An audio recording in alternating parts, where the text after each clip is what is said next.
ആ എന്തേലും ഒന്ന് ശരിയാകട്ടെ, എന്നിട്ട് വേണം അങ്കിളിനെ ആന്റിയെ കണ്ട് ഒഫീഷ്യലായിട്ട് പെണ്ണു ചോദിക്കാൻ. അപ്പൊ നിങ്ങൾ നിശ്ചയിച്ചു കെട്ടാൻ പോണ പെണ്ണിന്റെ സമ്മതം വേണ്ടായിരിക്കും. അത് ചോദിച്ചു വാങ്ങിയിട്ടുണ്ടല്ലോ നേരത്തെ. എന്താ വാക്ക് പിൻവലിക്കാൻ വല്ല ഉദ്ദേശമുണ്ടോ?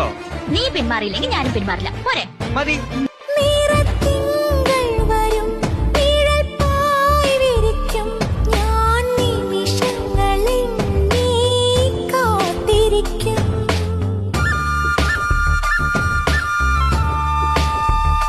മഴമിന്നൽ വരും പൊന്നിൻ നൂലു തരും എന്റെ താ